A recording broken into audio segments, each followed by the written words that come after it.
The Mandeville Regional Hospital is reporting an increase in the number of children being hospitalized due to two major issues. Romarda Lyons explains. Minor accidents, an increase in respiratory illnesses among children, issues increasing beds occupied by children at Mandeville Regional Hospital. CEO Alwyn Miller says this has been the case since 2024.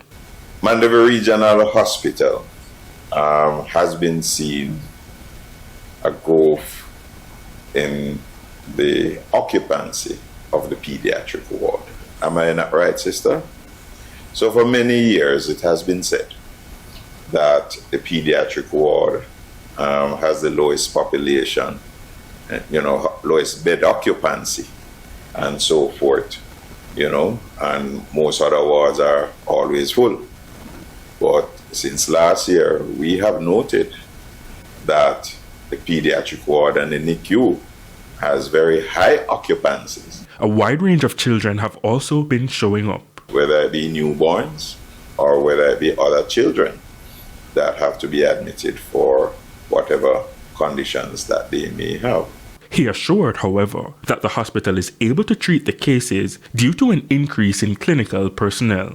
We have more clinical persons on board that can help us in taking care of the patients who previously would have to be transferred to Bustamante Children's Hospital, right?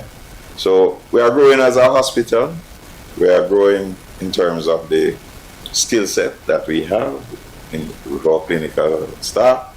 We're growing in terms of the equipment that we have to serve these children. The Kiwanis Club of Mandeville recently donated a number of items to the pediatric ward, among them multiple nebulizers. As our motto says, serving the children of the world. That is our mandate, and we are here to give back, mainly to the pediatric department of this institution. Your gifts today will go a far way in helping us to serve our youngest patients, our children, the children of the communities of central Jamaica, right? Not just Manchester. Romarda Lyons, TVJ News.